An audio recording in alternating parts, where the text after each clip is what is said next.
You're listening to Thunderheads, a podcast for Thunder fans by Thunder fans. What's up, everyone? We are back with another Thunderheads episode. We appreciate you tuning in. For those on YouTube Live, feel free to subscribe, leave a like. I'm Rob, joined by the dark and stormy Jason Lewis. Yes, sir. I'm gonna be honest with you. I feel a little weird using you don't usually dark call me and that, huh? stormy. Yeah, That's a little I think we might be a little old for nicknames. No judgment. Says the doctor. Well, kind of. So this is our post draft podcast. We're gonna talk about some draft observations we had. We'll go over who the Thunder drafted, and then we got a little Presty presser, some news on Carmelo Anthony and Paul George. Indeed. So some draft observations I found out, which I guess maybe I didn't know from watching previously. I absolutely hate watching ESPN's draft coverage. I agree. That's why I didn't do it. Yeah, I don't know. You get, like, ESPN tried to limit the leaks that happened because you knew Poorly. You knew so long before in these previous drafts. Like, you knew 7 minutes, 10 minutes before a pick Right. was getting ready to be made who was actually going to be picked in that situation. And so, I don't know. I just struggle to watch ESPN's coverage. And I know that they, like, obviously they want people to watch so bad. That's why they're trying to limit this. And you had people trying to get around that. I thought it was really interesting. Like, the first like couple of picks, you had kind of silence, except for Mark Stein. Yeah. Like, he sort of came in kind of said, hot. Yeah, he I was don't like, care. so nobody's doing it. Because they fired him. Like, Yeah. why would he care? So I like that he did that. And then it sort of seemed like you had, like, Shams and Walsh were just like, well, we're going to try and let's get around this. And so that's what he did. Yeah. He was using terms that. He obviously had a gigantic thesaurus. Yeah. Or just a thesaurus webpage open, maybe. He had Seems planned. a little bit You more could tell he had planned convenient. this. Yeah. That was probably a saved draft where he had insert adjective here. Yeah. Like, this team, and he was like, yeah, he's going to, like, obviously had to have had that set up. He knew exactly what he was going to do. He got around by saying this team is selecting this player, by saying this team is really interested in this player, or has lasers on this player. That was my favorite. What were some of the other ones he had? There was one where it was like, is unavoidably taking this player or something. It's like really interested in. So yeah, I think for Grayson Allen he had something like is tripping over. They can't avoid taking him here or something. I mean, it should was have just said they were tripping over themselves. that would have been good. Perfect. I'll send that to him. One of the other observations is Twitter was pretty crazy. Yeah. Over a certain someone's mom. Indeed. You had Luka Doncic's mom, who sort of stole the show early. Andre Iguodala was a big fan. Yeah, apparently he's all about her. So that's cool. I don't know. Brandon was all about her. I mean, she was okay, right? I mean, you looked her up. Yeah, she's okay. I sort of struggle. Again, I didn't watch the draft, so I didn't see what she looked like there.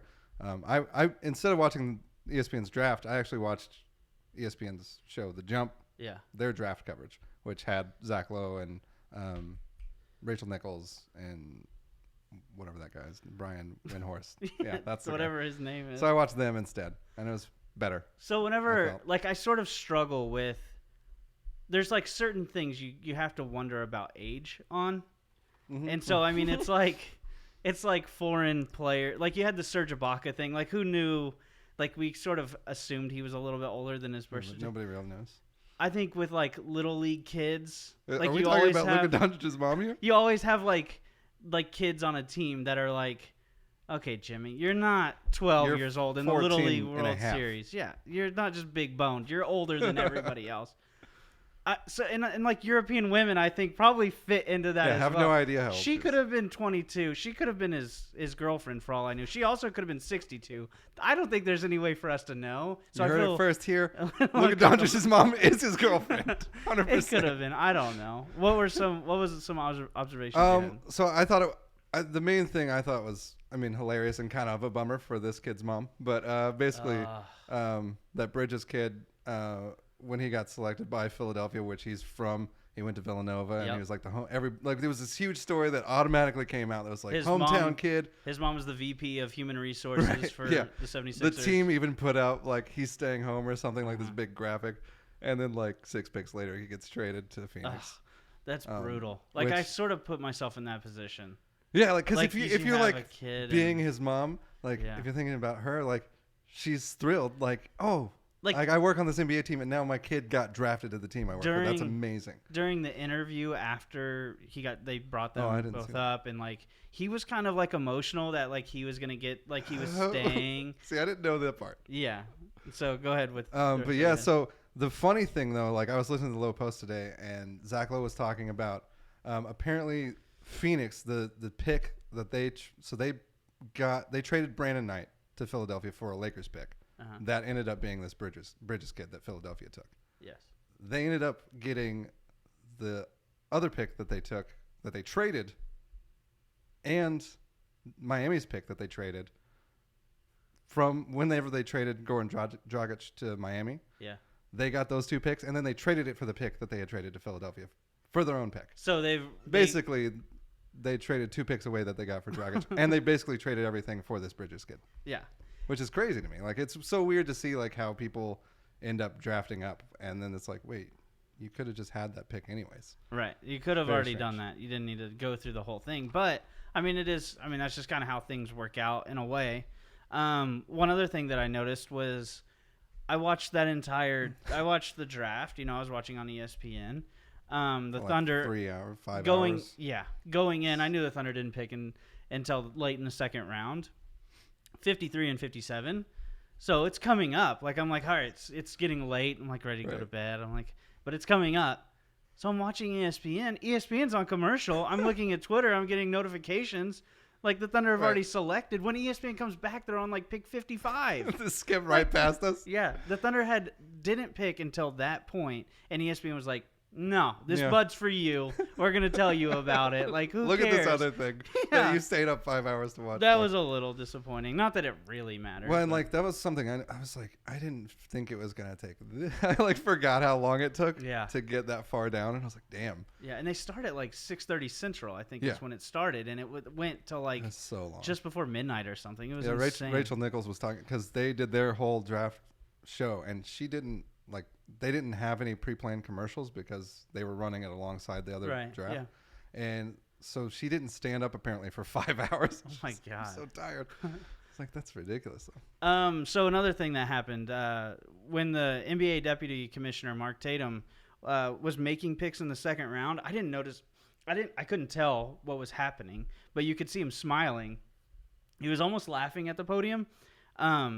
So I just kind of thought he was happy. Like, he's like, oh, cool, just I'm like announcing these picks. Jubilant fella. Yeah. But it turns out fans in the arena were actually yelling the name of the players that he was getting ready to say before he got to say them.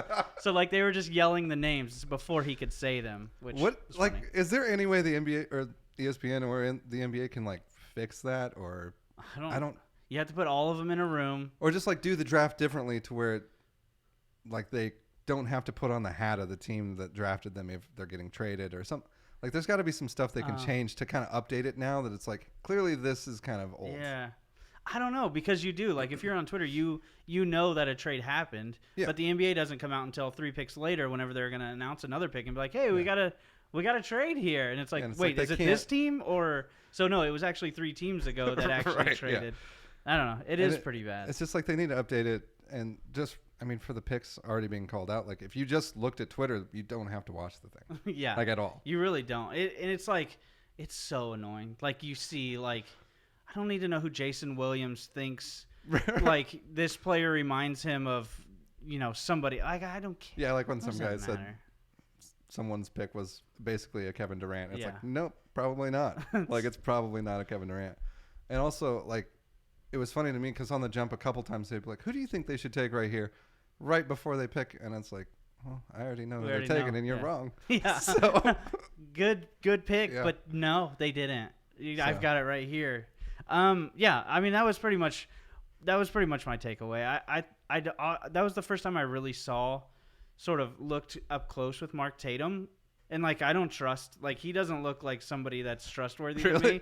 Like, he's balding, I'm and it feels like assuming he's a like lawyer of some it sort, feels like so. he's holding on to his hair way too much. Like, it's like halfway back his head. Which then you think about Adam Silver, who No hair there. there's no hair, and he's clearly not human. No, not at all. I can't trust either of those guys, and those are the two. So I don't know. They definitely need. They should do it in a completely different way. Yeah. They need to overhaul Yeah. the draft. Obviously. So, All right. what do you think about? So, do you want to just jump into the picks we got? Yeah. So the Thunder drafted. We said they had pick 53 and 57. They drafted Devon Hall with the 53rd overall pick and Kevin Hervey with the 57th overall pick. Then after the draft was finished, we found out, which was really cool, I thought.